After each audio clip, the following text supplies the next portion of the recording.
Frères et sœurs, je vous salue de la part de tous vos frères et sœurs que vous avez dans la région parisienne. Voilà, on fait partie d'une église plus grande que notre chapelle. Dans chaque endroit, il y a des églises. Et tous les dimanches, je visite une église à l'autre. Donc je voudrais remercier Arnaud, merci Andrea pour votre invitation. Mais je me sens comme à la maison. Hein. Moi, je me sens comme à la maison. Et donc, je voulais vous dire bonjour et apporter des bénédictions de la part de vos frères et sœurs que vous avez un peu partout dans la région parisienne. Et chez nous, alors tu m'as présenté comme le président, machin, mais chez nous, le président, il n'a pas le pouvoir. Le pouvoir, c'est le Seigneur qui essaye d'écouter le synode. Et il y a 15 jours, on était en synode, et c'est le synode qui décide, parce qu'on essaye de fonctionner de manière démocratique dans notre église. On essaye donc il y a des délégués de toutes les paroisses, il y a tous les pasteurs, et on discute ensemble aussi bien des questions financières que des questions spirituelles et des questions matérielles, et on décide ensemble. Et voilà, moi je suis président du conseil qui essaye de suivre les indications du synode, et le synode il a dit qu'on allait, il y a eu des élections. Vous avez vu des élections en mars dernier? Eh bien, à partir de là, nous, des élections là au conseil régional, donc il y a un nouveau conseil régional qui a été élu à ce synode, donc où j'ai été réélu pour un second mandat, et puis ils nous ont donné une feuille de route, ils nous ont dit, bon, maintenant dans l'église, vous allez vous occuper de la jeunesse va être au centre. Pendant les années qui viennent, on va mettre la jeunesse au centre. Première décision. C'est important, non? Deuxième décision, il a dit... L'Église change, les visages de l'Église changent, on va essayer d'inclure tout le monde, quelle que soit sa culture, son âge, son milieu social, son genre, son sexe. On veut que l'Église soit inclusive et que tout le monde se sente accueilli comme il est, et puis qu'on n'attende pas pour donner la parole, donner la possibilité aux gens de s'engager, d'avoir fait 15 ans ou 20 ans dans l'Église. Ça vient, ça bouge, il faut inclure tout le monde dans l'Église. Donner une place à chacun et chacun à sa place. Deuxième décision. Et puis troisième décision, ils ont dit, bon ben, quand même on est au XXIe siècle, il faudrait quand même apprendre à communiquer avec les outils d'aujourd'hui. Je veux dire que le papier c'est bien, le journal papier c'est bien, mais plus beaucoup de monde les lit. Donc peut-être qu'il faut se mettre sur d'autres outils et apprendre à fonctionner ensemble, à utiliser la manière d'aujourd'hui pour communiquer, parce que dans l'espace public, si nous on se tait, d'autres parlent. Et que peut-être qu'il faut qu'on prenne notre parole et qu'on dise au nom de l'Église, ben voilà, l'évangile c'est important, Jésus vous aime, et qu'on le dise avec les mots d'aujourd'hui, avec les outils d'aujourd'hui, pour que l'évangile dépasse le cadre de l'Église et aille un peu dans l'espace public. Voilà les 3 décisions du synode pour les années à venir. Voilà les grandes orientations que je voulais partager avec vous. Et c'est important parce que vous soyez associés. Voilà ce que votre Église dit pour aujourd'hui et pour demain. Je voulais partager ça avec vous, mais tout ceci ne sont que des détails par rapport à ce que j'aimerais partager avec vous, qui est l'essentiel, puisqu'on va revenir au texte biblique, ouvrir la parole, se mettre à l'écoute de ce que Dieu veut nous dire. Et donc je vous invite d'abord à prier, puis on lira la Bible, et puis si Dieu le veut, il parlera à nos cœurs.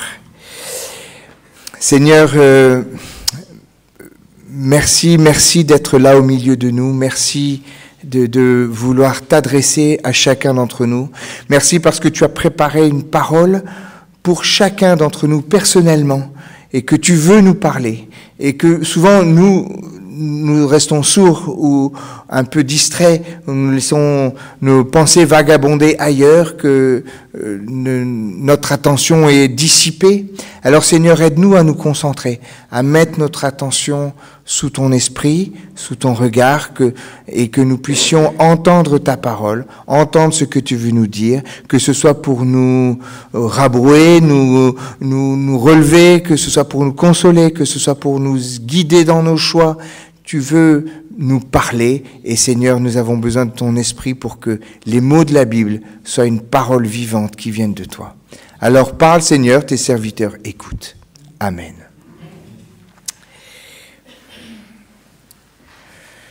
Un texte de l'évangile de Matthieu au chapitre 14. Je vous lis des versets 13 au verset 21. Quand Jésus entendit cette nouvelle, il partit de là en barque pour un endroit isolé, à l'écart. Mais les foules l'apprirent. Elles sortirent des localités voisines et suivirent Jésus en marchant au bord de l'eau. Lorsque Jésus sortit de la barque, il vit une foule immense et il fut bouleversé, ému par ces gens et il guérit leurs malades. Le soir venu, les disciples de Jésus s'approchèrent de lui et dirent « Il est déjà tard et cet endroit est inhabité, alors renvoie tous ces gens qu'ils aillent dans les villages s'acheter des vivres. » Jésus leur répondit « Il n'est pas nécessaire qu'ils s'en aillent. Donnez-leur vous-même à manger. » Mais ils lui dirent « Nous n'avons ici que 5 pains et 2 poissons. Apportez-les-moi, leur dit Jésus. » Ensuite, il ordonna à la foule de s'installer sur l'herbe. Et puis il prit les 5 pains, les 2 poissons, leva les yeux vers le ciel et il dit une prière de bénédiction. Il partagea les pains, les donna aux disciples, et ceux-ci les distribuèrent à la foule. Eh bien, chacun mangea à sa faim. On emporta 12 corbeilles pleines des morceaux qui restaient. Et ceux qui avaient mangé étaient environ 5000 hommes, sans compter les femmes et les enfants. Ô Seigneur, ta parole, c'est la vérité. Alors, rends-nous saints par ta vérité. Amen. J'ai bien entendu tout à l'heure, Arnaud et Andrea, l'appel que vous faisiez pour partager, puisque le froid arrive, et vous parlez des gens sans logis, qui ont besoin, et qui attendent notre offrande. Je vais vous raconter une histoire. Imaginez une dame d'un pays lointain qui prend un avion pour venir en France dans le cadre d'un partenariat entre l'Église réformée de son pays et un organisme protestant d'adoption pour enfants que vous connaissez sans doute très bien, qui s'appelle La Cause. Et dans l'avion qui l'emmène en France, cette dame reçoit ce qu'elle appelle une vision. Elle doit donner tout l'argent qu'elle a emmené avec elle pour aider à la construction d'un nouveau temple en France. Et chose étonnante en soi, cette dame arrive à Lyon, où j'étais pasteur à l'époque, précisément le jour de la pose de la première pierre d'un nouveau temple dans l'est de Lyon, l'espace Théodore Monod, qu'on était en train de construire. Elle arrive ce jour-là, et au moment des discours, vous voyez, un peu comme on fait la pose de la première pierre, les gens officiels, le maire, le président de région, tout ça, les gens qui se croient importants, font des discours. Et elle n'a pas fait de discours, elle arrive au milieu, et à la stupéfaction de tous, elle remet une enveloppe qui contenait $3000. En expliquant sa conviction, sa vision inébranlable, Dieu va multiplier cette somme par 100. Il suffit de venir dans son pays qui était la Corée du Sud.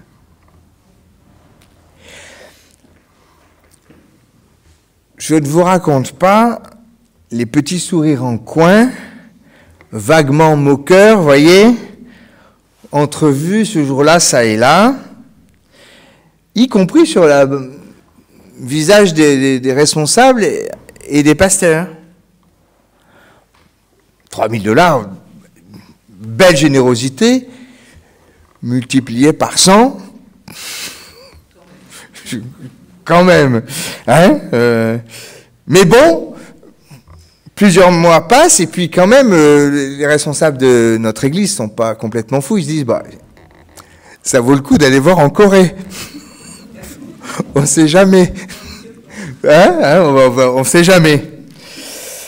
Et donc une délégation de notre église, de l'église réformée de Lyon, à l'époque, l'église protestante unie n'existait pas encore, je vous parle de choses avant la création de l'église protestante unie.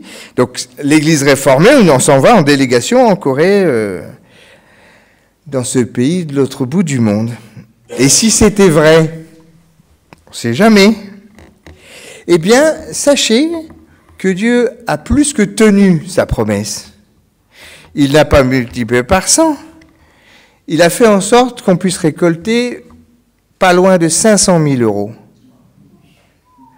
pour construire ce fameux temple de l'Est lyonnais, 500 000 €. Et la vision de cette dame s'est réalisée sans doute bien au-delà de ses espérances à elle-même, au-delà de sa propre vision. Chers amis, frères et sœurs, cette histoire est une histoire vraie et parfaitement réelle que j'ai vécue. Alors, faut-il croire au miracle? Vous savez, la sagesse populaire vous dit allez dans la rue, allez à Pôle emploi, allez en Ukraine. Non, bien sûr, il ne faut pas croire au miracle, on vous dit. Il faut rester pragmatique. On vous apprend à rester rationnel, lucide, on vous l'apprend à l'école déjà. Soyez rationnel, lucide, soyez scientifique. Lisez vos journaux. Les miracles, la multiplication des pains, c'était bon il y a 2000 ans. Mais maintenant, ouvrez Internet.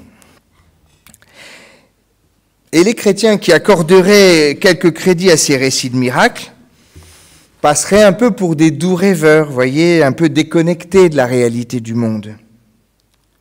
Laissons ces rêveries d'illuminer aux autres, dirions-nous, avec un petit sourire de commisération condescendante, un peu de mépris comme ça. On laisse ça aux catholiques qui vont à Lourdes.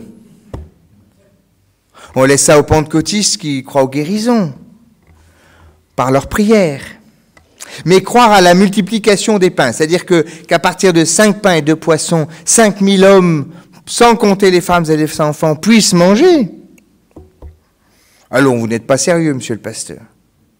J'ai lu tous mes commentaires sur ce récit de la multiplication des pains. Il y a des gens très savants qui commentent la Bible, des spécialistes, des théologiens, des exégètes.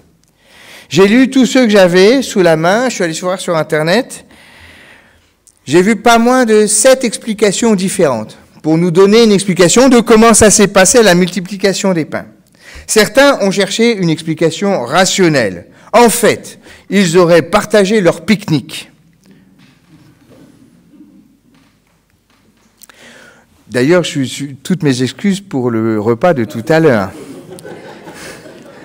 Non, mais parce que j'ai une réunion à 14h à Paris avec le Conseil national, donc il faut que je sois rentré. Bon. Mais il ne faut plus faire de réunion le dimanche. Mais non, c'est insupportable. Il faut le culte le dimanche, le culte. Bref, notre première manière de penser, premier réflexe, essayer de chercher une explication rationnelle, vous voyez, scientifique. Ça, c'est sérieux, c'est solide. Face à ce qu'on n'arrive pas à comprendre, la science va parler. D'autres ont apporté une explication, on va dire, mythologique. Au fond, Matthieu, l'évangile de Matthieu aurait repris, vous savez, le récit d'Élisée dans le livre des rois, où Élisée nourrit 100 personnes avec 20 pains. C'est le 2e livre des rois au chapitre 4. Et pour dire que Jésus est plus fort qu'Élisée, là où Élisée a nourri 100 personnes avec 20 pains, Jésus a nourri 5000 personnes avec 5 pains et 2 poissons. C'est-à-dire que plus fort, quoi. On a dit également qu'il fallait que ce soit une lecture symbolique de cette histoire. On ne parlerait pas vraiment de nourriture au fond réelle et matérielle, mais ce serait une sorte d'image symbolique pour parler de l'enseignement de Jésus qui nourrit. Bon. Et puis il a été dit aussi qu'en racontant cette histoire, l'évangéliste, l'évangile de Matthieu voulait parler non pas d'aujourd'hui, mais de la fin des temps.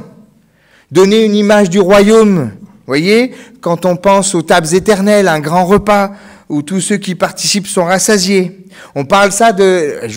J'emploie des gros mots comme ça, hein. Les théologiens, ils aiment bien... C'est comme les garagistes ou les médecins, ils aiment bien employer des mots que vous ne comprenez pas. Faites gaffe à la facture derrière. Ils appellent ça l'interprétation apocalyptique. Vous voyez, ça parle de la fin des temps. D'autres théologiens ont compris cette histoire comme une interpellation de l'Église à s'engager dans le travail social pour aider à soulager la misère physique en donnant à manger à tous ceux qui ont faim dans le monde. Peut-être. Il y a des exégètes qui ont interprété ce récit comme une perspective de la Sainte Seine. Nous aurions une anticipation de ce que serait la Sainte Seine.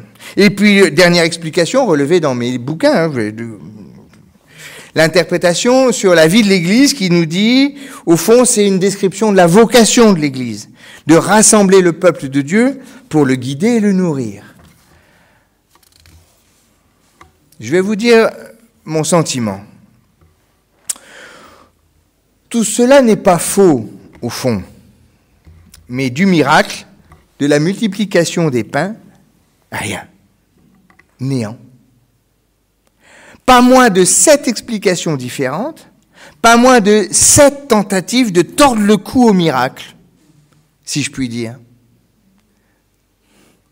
Et pourtant, on ne peut quand même pas prendre nos Bibles et commencer à arracher des pages parce que ça ne correspond pas à ce qu'on pense, quoi. Vous voyez ? Parce que ça nous dérange, parce qu'on n'arrive pas à trouver une explication rationnelle à qui nous convienne.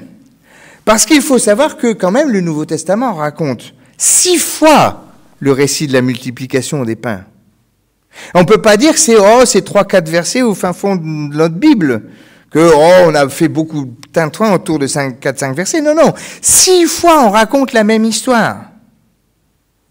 Et Matthieu le raconte même 2 fois. Dans l'évangile de Matthieu, on l'a 2 fois. Mon sentiment, c'est que quand même, si les 4 évangiles le racontent, si la Bible le raconte 6 fois, c'est qu'il y a quand même bien dû se passer quelque chose ce jour-là. En fait, toutes ces interprétations m'ennuient, au fond, parce qu'elles évacuent le problème en spiritualisant les choses à outrance. Je m'explique. Elles fonctionnent toutes les 7 à peu près de la même manière. D'une manière ou d'une autre, elles disent, au fond, peu importe la réalité que vous êtes en train de vivre, peu importe ce qui s'est vraiment passé ce jour-là, c'est la foi des gens qui compte. C'est ce que les gens racontent et ils y croient, donc c'est vrai. C'est ça qui est important, ils disent. Et on retrouve à peu près le même fonctionnement, cette même manière de faire avec la résurrection. Vous savez, il y a un certain nombre de gens, de chrétiens même, qui disent que la résurrection de la chair, c'est pas vraiment vrai. C'est dans notre cœur, c'est dans notre esprit, c'est en pensée, c'est parce que les gens y croient, ils continuent à aimer, donc ils sont encore vivants. Et c'est une sorte de raisonnement circulaire. Tu y crois, donc c'est vrai, donc tu y crois. C'est une sorte de manière de se mordre la queue, en affirmant que ça fait même pas mal de se mordre la queue. Si. Demandez-le au chien. Mais sur ce qui s'est réellement passé de manière concrète ce jour-là, rien à dire, il ne s'est rien passé, circuler, il n'y a rien à voir. En fait, voilà le problème. Je crois qu'en spiritualisant trop la lecture de la Bible, on l'a complètement déconnecté de la réalité de notre existence, de notre vie. Alors on se dit que quand on lit la Bible, ah oui, la Bible, c'est pour là-haut, c'est pour le salut de nos âmes, c'est pour le royaume de Dieu. La multiplication des pains est devenue une légende qu'on raconte aux enfants, comme Noël. On rentre dans le temps de l'Avent. Alors, Noël, le Père Noël, tout ça, c'est une légende qu'on raconte aux enfants. Et puis on met dans le sac Jésus, Marie, Joseph, l'âne et le bœuf, tout ça. Hop, tout ça, c'est des légendes pour enfants. Puis quand on est grand, bien sûr, on oublie, on n'y croit plus. Donc la multiplication des pains, Noël, la résurrection, tout ça, ça devient des légendes pour enfants. Finalement, nous avons réussi à déserter la réalité de notre monde. Je crains que nous ayons réussi à déconnecter notre foi de notre réalité? Est-ce que le fait de croire change réellement quelque chose dans nos vies? Posons-nous la question 1 minute. Est-ce que le fait de croire change quelque chose dans votre existence? Ou est-ce que c'est seulement pour quand vous serez mort?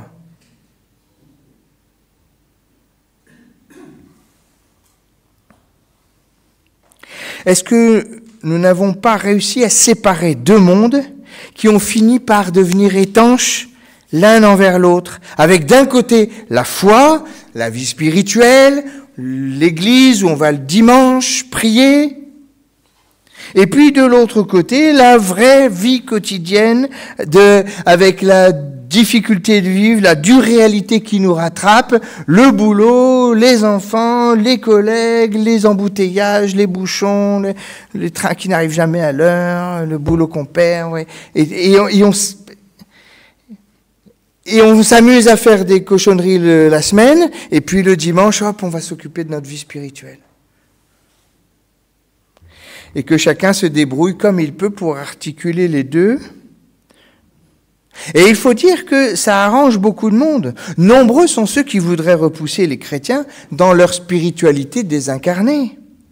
Occupez-vous du salut des âmes, nous dit-on. Laissez-nous nous occuper du reste. Et il cache tout ça derrière le beau mot de laïcité, dévoyé de son sens. Et nous nous retrouvons piégés, obligés de nous taire, assignés à résidence dans nos temples et nos églises.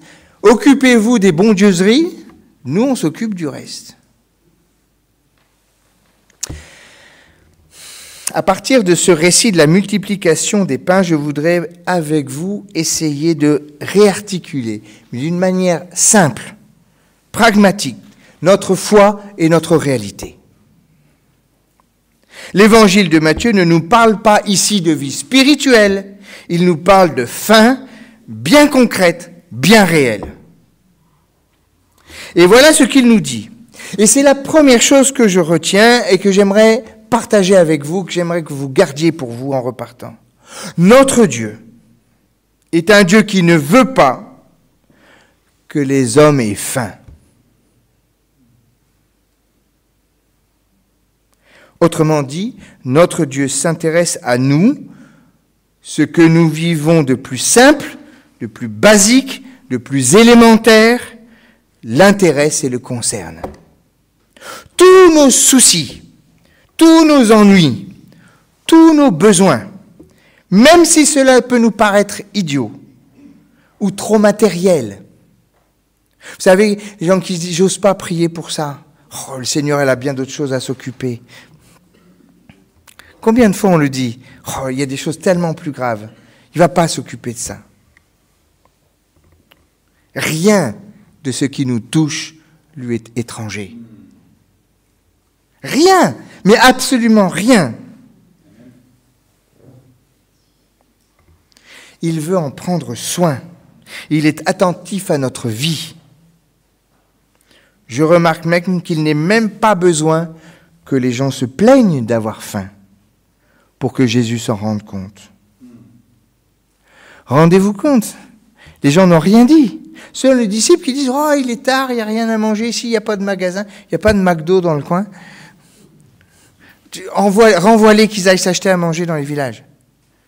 Et Jésus sait qu'ils ont faim. Voilà ce que je découvre dans ce récit de l'Évangile qui me semble essentiel. Notre Dieu est un Dieu qui connaît notre vie et qui veut en prendre soin.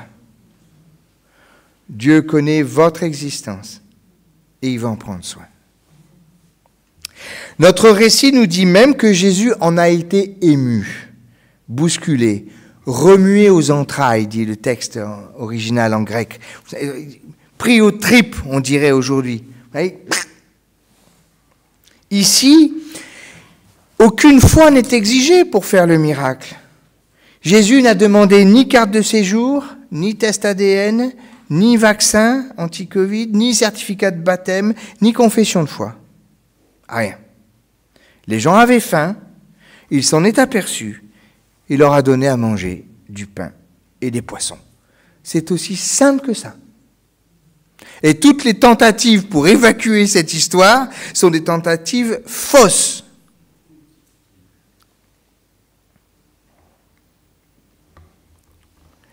Pouvons-nous nous permettre de fermer les yeux, nous qui sommes ses disciples? Il ne faut pas non plus nous tromper. Il ne nous a pas donné un système politique qui nous permette d'instaurer le royaume de Dieu sur terre. Non, non. Non, les gens avaient faim, simplement, et c'est cela qui a ému Jésus. Sans doute devrions-nous retrouver un peu notre capacité à nous émouvoir. J'ai beaucoup aimé votre récit, votre témoignage tout à l'heure auprès de Sans Logis. Je préfère, c'est moins moche que SDF. Ça ne s'invente pas. Vous voyez, notre capacité à nous émouvoir. Sortir de l'indifférenciation, là, vous savez, du nivellement, oh, tout se vaut, tout ça. Vraiment, c'est la seconde chose que je voulais vous dire. Matthieu, dans ce récit de l'Évangile, m'appelle à vous exhorter à rester des gens émus, pris aux tripes, scandalisés par la misère humaine, quelle qu'elle soit, quelle que soit la couleur de sa peau ou sa nationalité, savoir s'il a des papiers ou pas, on s'en fout. Restez des gens émus. Laissez-vous émouvoir par ce que vous voyez autour de vous. Alors me direz-vous, qu'est-ce qu'on y peut, nous? Quel est notre poids à nous? On ne peut quand même pas porter toute la misère du monde. On ne peut pas faire 10 miracles quand même. On a déjà tellement de mal à atteindre nos objectifs financiers. Je dis ça pour les trésoriers en fin d'année, c'est leur inquiétude. Est-ce qu'on va atteindre le budget? C'est vrai, non? Nous n'avons rien, disent les disciples de Jésus. Et ils baissent les bras. Et il y a comme une sorte de défaitisme ambiant qui se met en place. Devant l'immensité des problèmes, on se dit, mais qu'est-ce qu'on y peut? On baisse les bras et on devient résigné dans une sorte de morosité générale. Qu'est-ce que vous voulez qu'on fasse pour l'Ukraine, pour le Liban, pour Israël-Palestine, pour la Somalie? Qu'est-ce que vous voulez qu'on y fasse? On est tellement petits. On n'y peut rien. Et en disant on n'y peut rien, on dit, il n'y a pas de miracle. On est en train de dire, il n'y a pas de miracle. Non, non, on n'y peut rien. Alors la tentation est grande de nous réfugier dans la prière, voyez, dans l'intercession qui s'appelle la prière parapluie. Je voudrais appeler ça la prière parapluie. C'est-à-dire, vous savez, c'est ce genre de prière qui confond notre Dieu avec un vendeur de parapluies. Lui qui aime tant le vent, eh bien, ce genre de prière nous permet de ne pas trop nous mouiller parce qu'on est à l'abri sous notre parapluie. Ça nous autorise à nous croire à l'abri sous notre prière. Comme disait Brassens, un petit coin de paradis contre un coin de parapluie. Voyez? Il nous est même arrivé de penser de croire que Dieu était avec nous sous le parapluie. Et qu'il n'y avait pas de miracle possible, que les choses étaient inéluctables et qu'il fallait se résigner. Il faut ouvrir les yeux, mon frère, ma sœur. Il n'y a personne sous le parapluie. Personne d'autre que moi, un homme au sec, mais aussi un homme sec à l'intérieur. Les doigts crispés sur le manche de ma prière parapluie, alors il faut en appeler au maître du vent, du souffle, de l'Esprit de Dieu, qu'il vienne par une rafale de côté, vous savez, vous retournez le parapluie, pour qu'enfin nous soyons mouillés, parce que nous voyons, parce que nous recevons. Très concrètement, il faudrait écouter ce que disent nos frères et nos sœurs d'autres églises qui disent « les miracles existent, frères et sœurs ». Il n'y a que dans la vieille Europe qu'on est désabusé, qu'on ne croit plus que Dieu puisse intervenir dans notre réalité. Si l'on écoute un peu ce que disent nos frères et sœurs qui viennent du monde entier, qui disent « Mais non, mais je vous promets, Dieu intervient, Dieu change les vies, Dieu change notre réalité quand il intervient. » Quand on écoute ce qu'ils ont à dire, chrétiens, réformés, presbytériens, tout ce qu'il y a de bien dans notre tradition, hein, eh bien, tous vous diront que les miracles sont possibles et bien réels. Par la foi, il faut accueillir cet air neuf qui nous montre qu'il faut prendre la Bible au sérieux et au concret. Je faisais partie de ceux qui ne voulaient pas le croire. Je faisais partie de ceux qui les regardaient avec ce petit sourire qui apparaît sur les lèvres de ceux qui sont certains d'avoir raison avant même d'avoir réfléchi. Et pourtant, inlassablement, notre Dieu se sert des frères et des sœurs qui nous ont rejoints pour essayer de nous faire changer, pour essayer de nous montrer que la foi, c'est du concret, c'est du vivant. Sinon, c'est du vent. Pour cela, il nous faut apporter 5 pains et 2 poissons. Et c'est déjà un miracle en soi, nous obliger à mouiller notre chemise dans ce monde. Tu n'as pas le temps, tu es trop pris par ton travail, ta santé, tes soucis de famille, tes soucis d'argent. Moi aussi. Et je vous promets que je n'ai pas le temps. Nous en sommes tous là. Personne n'a le temps aujourd'hui. Donne ce que tu as. Le Seigneur fera le reste. Et finalement, même pas. Si on lit bien cette histoire de la multiplication des pains, ce n'est pas Jésus qui fait le miracle. Ce sont les disciples qui nourrissent la foule. Jésus bénit le repas, il donne aux disciples. Ce sont les disciples qui nourrissent les 5000 personnes. Les faiseurs de miracles, ce sont les disciples. Vous êtes les faiseurs de miracles. Vous doutez? Vous n'avez rien? Tant mieux, donnez votre rien. Le Seigneur s'en charge. Vous n'avez pas le temps? C'est déjà trop. Vous doutez de l'efficacité? Essayez quand même. Notre Dieu est un Dieu de la surabondance. Il est celui qui multiplie et qui féconde nos stérilités, nos petits riens de temps, d'argent, d'énergie, d'attention, de prière, de sourire, d'énergie, de disponibilité. Tout ce que nous donnons à son service, tous ces petits riens, il les multiplie. Je crois, moi, au miracle. La preuve, c'est que vous êtes encore là à m'écouter.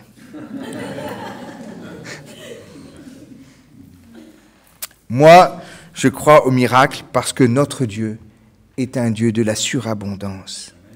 Il est le multiplicateur, celui qui multiplie tout.